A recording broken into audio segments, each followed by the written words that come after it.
Experience is the most expensive teacher because it demands payment up front. You don't get the lesson first and the test later. Life tests you first and teaches you afterward. Every mistake, every wrong turn, every failure comes with a price tag. Sometimes it's money, sometimes it's time, sometimes it's your confidence, your relationships, or your peace of mind. Experience teaches powerfully, but it never teaches cheaply. When you rely only on your own experiences to grow, you limit yourself to one lifetime's worth of lessons. But when you learn from the experiences of others, you multiply your wisdom without multiplying your pain. It's like borrowing someone's map before walking into the forest. You can find the safe path, avoid the traps, and still reach the destination without stepping into every hole along the way. Every successful person you admire has already paid for lessons you can learn for free. They've made the wrong decisions, trusted the wrong people, spent time on the wrong projects, and faced the frustration of trying to figure it all out alone. But if you listen closely, if you read their words, study their habits, and observe their mistakes, you don't have to repeat their story. You can improve on it. Jim Rohn often said, "You can borrow someone's experience, but you can't borrow their success." What he meant is simple. You still have to do the work, but you don't have to repeat the pain. You can save years by learning in hours. That's why mentors, books, and history are treasures. They allow you to travel through the mistakes of others and come out wiser on the other side without getting the bruises yourself. But here's the challenge. Most people only learn when life forces them to. They ignore the warning signs, the advice, and the examples right in front of them. Then, when the pain comes, they say, "I guess that's how I learn best." But that's not wisdom. That's stubbornness dressed up as strength. True strength is in humility, the humility to say, "I don't know everything. Someone has been here before. I should listen." The truth is, experience doesn't have to be your only teacher. It's not a badge of honor to make every mistake personally. The goal is not to suffer. The goal is to grow. And growth doesn't require pain if you choose to learn from others' pain. Wisdom borrowed is time saved. When you study the failures of others, you avoid the detours they took. You can climb faster because you're not wasting energy on what doesn't work. Think about it. A good reader can gain decades of experience in a few weeks by reading biographies or listening to great teachers. A good listener can avoid years of regret by paying attention to someone else's story. Every book, every conversation, every mentor is a shortcut that experience alone could never offer. So, before you try everything yourself, ask ye who's already done it. What worked for them? What didn't? What mistakes can I skip by learning from their journey? Because every mistake you avoid brings you closer to success, and every lesson you borrow gives you a head start. Experience will always be a teacher, but it doesn't have to be your first one. Let it be your last resort, not your only option. Listen, observe, read, and learn. Collect wisdom before you collect wounds. Because those who learn only from experience spend years recovering from what others warn them about. But those who learn from others' experiences build faster, fall less, and go further. That's the true secret. The wise don't wait to be taught by pain. They choose to be taught by observation, and that choice saves them a lifetime. Observation is one of the most underrated tools for success. It doesn't cost $1, yet it can save you years of trial, error, and frustration. Life is constantly teaching, whispering lessons through people, events, and patterns, but only a few are paying attention. Most are too distracted, too busy, or too proud to see what's right in front of them. But those who observe carefully, who watch and listen deeply, gain an advantage that money or talent alone can't buy. Jim Rohn used to say, "Success leaves clues." That's not just a nice phrase, it's a philosophy. Every successful person has left behind hints, habits, and principles that anyone can study. Likewise, every failure leaves behind warnings, lessons, and examples of what not to do. The problem is not that success and failure are hiding their secrets. It's that most people never take the time to look. Observation requires awareness. It requires you to pause and notice what's happening around you, to analyze why some people rise and others fall, why some relationships thrive and others collapse, Why some businesses grow and others vanish. You don't need to live every mistake to learn its lesson. You can learn from your boss who mismanaged money. You can learn from your friend who quit too early. You can learn from a mentor who failed before he found his rhythm. Observation turns their losses into your wisdom. But to do that, you must watch with intention. You can't just glance at life, you have to study it. Most people see but never look, hear but never listen. They move so fast that they miss the quiet truths that could change everything. The habit of observation sharpens your vision. You begin to recognize patterns, the same causes producing the same effects. You start to understand that success is never an accident, and failure is never a mystery. You see that people who grow are constantly learning, and those who stay stuck are often repeating yesterday's errors. Once you start noticing these patterns, your decision-making improves dramatically. You'll know what to avoid, where to invest your time, and how to approach challenges more wisely. Observation also teaches humility. When you're willing to learn from others, especially their mistakes, you acknowledge that you don't know it all, and that humility keeps your mind open to growth. The arrogant man keeps repeating the same lessons because he refuses to watch and listen. But the humble student learns faster because he lets the world become his classroom. Every conversation, every failure, every small success becomes a teacher. In every room, someone is making a mistake you can learn from. In every story, someone is revealing a principle you can apply. The question is, are you watching? Are you taking notes? Are you using what you see to make your next move wiser? Those who master the art of observation learn faster than those who rely only on personal experience. They don't wait for pain to teach them what attention could have taught them for free. Observation transforms your life because it builds perspective. It teaches you empathy, patience, and timing. It helps you recognize when to act and when to wait, when to speak and when to stay silent. It connects the dots between cause and effect, between effort and reward. It makes life's lessons visible long before you have to live them. So pay attention. Watch how people win. Watch how they lose. Study how the best use their time, how they talk, how they respond under pressure. Every detail contains a clue, and every clue brings you closer to mastery. The ones who succeed fastest aren't always the smartest or the most gifted. They're simply the most observant. They see what others overlook, and they act on what others ignore. Observation may be free, but its rewards are priceless. Smart people learn from experience. Wise people learn from others. That single sentence carries one of life's greatest secrets. It means you don't have to walk through every fire to know it burns. You don't have to crash every car to understand how to drive carefully. You don't need to lose everything to learn the value of discipline and patience. You can borrow wisdom instead of paying full price for it. Most people believe experience is the best teacher. And yes, it teaches powerfully, but it also teaches painfully. Experience gives you the test first and the lesson after. Wisdom, however, gives you the lesson first. If you're humble enough to learn from someone else's experience, the difference between smart and wise isn't intelligence, it's perspective. The smart person says, I'll figure it out on my own. The wise person says, someone already figured it out. Let me study them. Look around you. Every success story has a trail of lessons hidden inside it, and every failure has a message carved deep within it. A wise person studies both. When you learn from another's mistake, you save time, energy, and sometimes even your dreams. You get to move faster because you're not starting from zero. You're building on someone else's lessons. Jim Rohn often said, you can borrow someone's experience, but you can't borrow their success. What he meant was that success still requires your own effort, but you can make your path smoother by avoiding the detours others took. That's why reading, mentorship, and observation are priceless. Every book you open is a shortcut.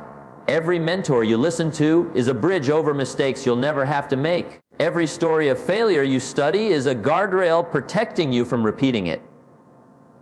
But most people never take this shortcut because pride gets in the way. Pride says, I don't need advice, I'll do it my way, and that's fine. But it's also slow. Wisdom begins with humility. When you admit you don't know everything, you become open to learning. You start noticing patterns in people's lives, who succeeds, who fails, and why.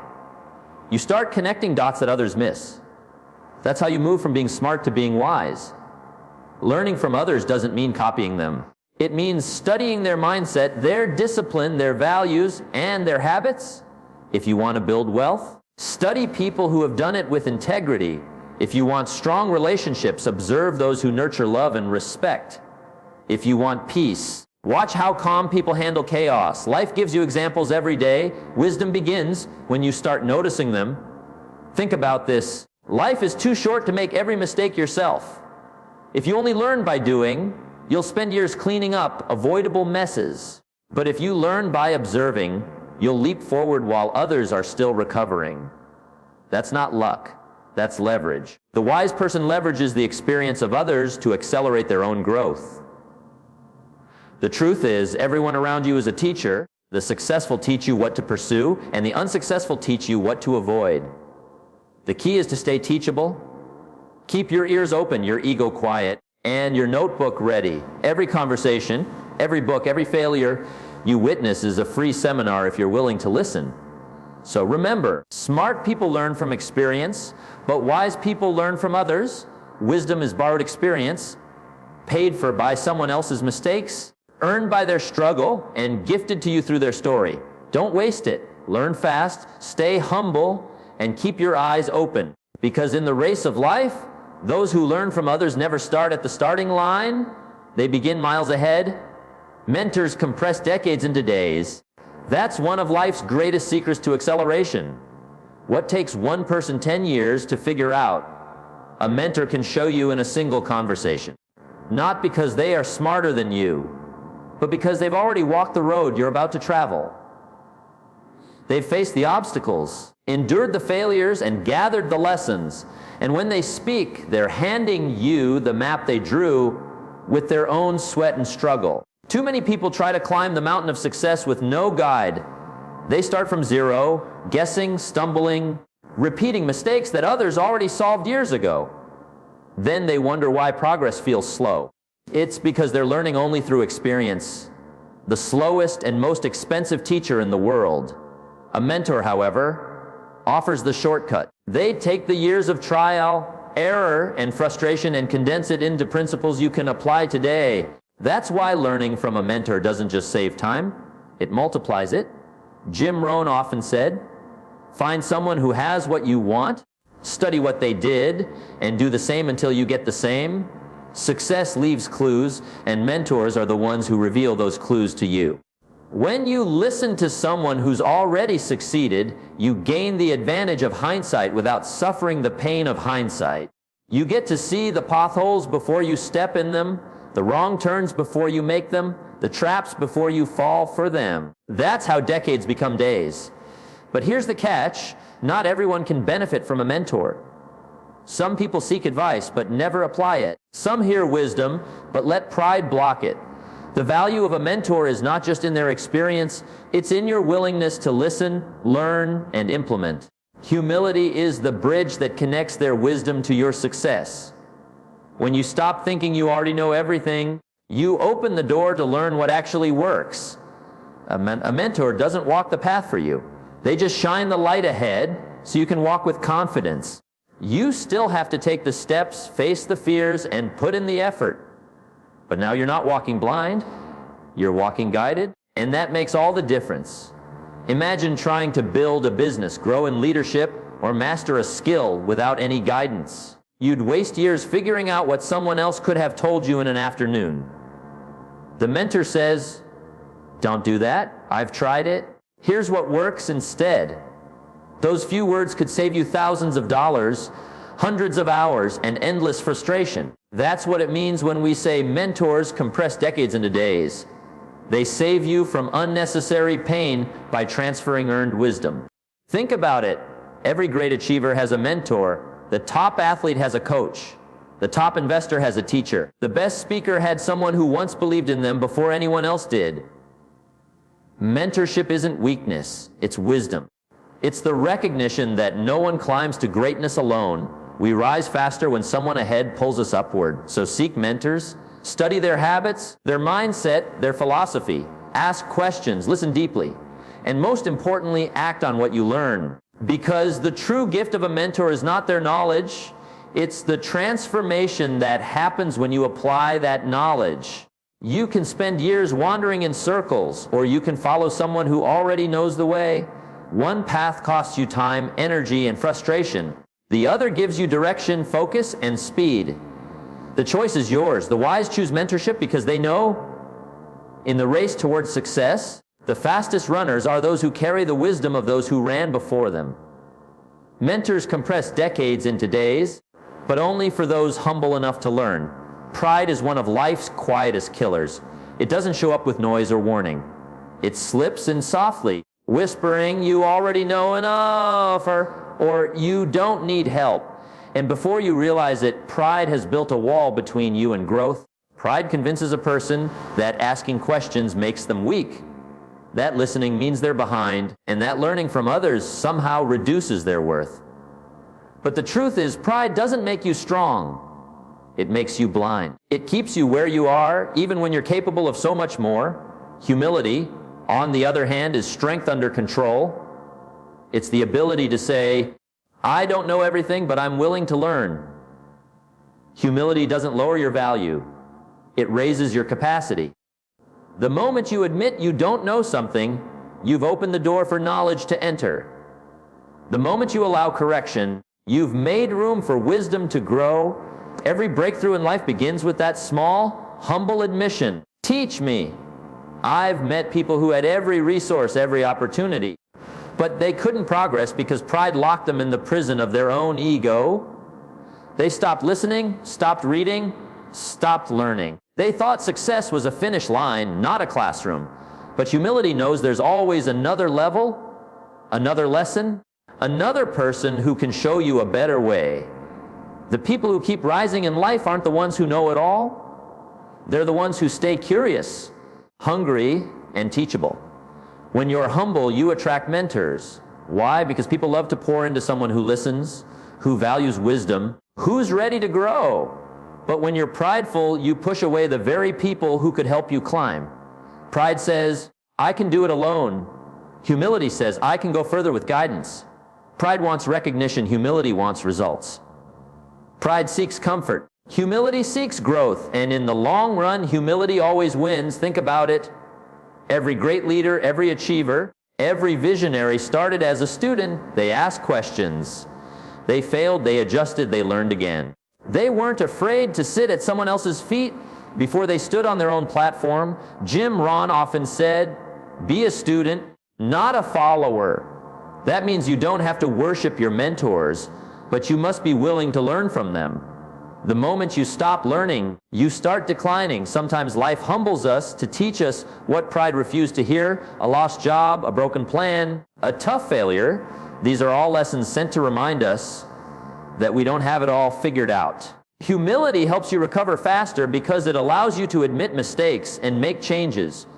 Pride will have you defending your failures. Humility will have you learning from them. If you want to move faster in life, drop the weight of pride. Pride slows your progress because it shuts off feedback. It makes you defensive instead of reflective. But humility opens doors, doors to knowledge, doors to relationships, doors to opportunities that pride could never see. Every new level of success requires a new level of teachability. What got you here won't get you there unless you're humble enough to learn again. So, keep this truth close. Pride blocks progress, but humility opens doors. The ones who rise the highest are often the ones who kneel the lowest to learn. Stay curious, stay teachable. Be willing to listen, to change, and to grow. Because the moment you stop thinking you know it all, the world will start showing you how much more is possible. Study both success and failure. That's one of the greatest lessons life has to offer, yet one of the least practiced. Most people only study what went right. They admire success stories, read the headlines, and quote the champions. But if you look closely, you'll find that success is only half the story.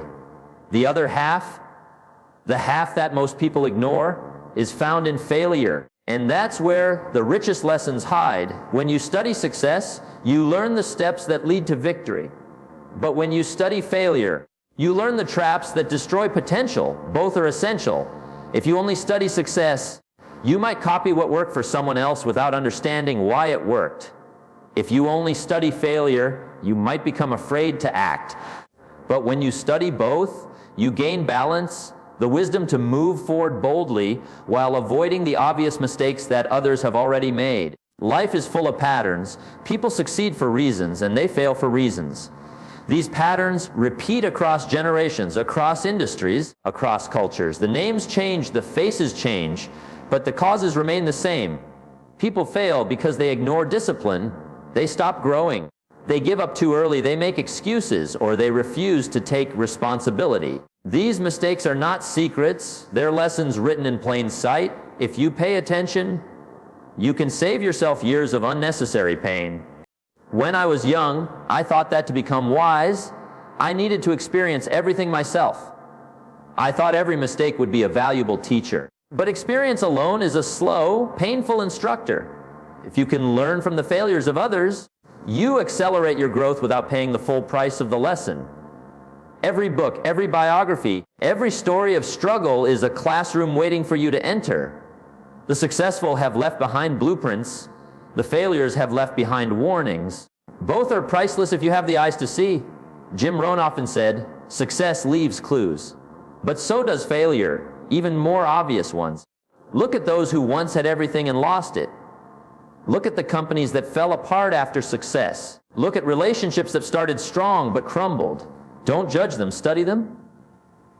Ask, what pattern repeated here? What was missed? What could I learn before I repeat it? That's how you grow wiser faster. Success, on the other hand, teaches you possibility. It shows you what's achievable when discipline meets consistency. When you study success, don't just admire it, dissect it. Don't say, they were lucky. Say, what principles guided them? What daily habits created those results? Success is built by ordinary people doing the right things daily. When you see that, it's no longer a mystery. It's a model you can follow. So study both. Read about the man who made millions and the one who lost it all. Watch the athlete who rose to greatness and the one who fell from it. Learn from both. One will show you the path forward. The other will show you the dangers along the way. And together they'll save you years of wandering in circles. The truth is, every failure contains a message. Every success contains a method. And those who take the time to study both never stop growing. They make fewer mistakes, recover faster, and make better choices. They understand that wisdom doesn't come from winning alone. It comes from reflection, from asking what worked and what didn't. So don't just collect success stories. Collect failure stories too. Don't just celebrate victories, understand defeats. Because when you study both success and failure, you equip yourself with the full map of life. You'll know where to go, but more importantly, you'll know where not to go. And that, my friends, is how you move from being lucky to being wise, from being good to being great.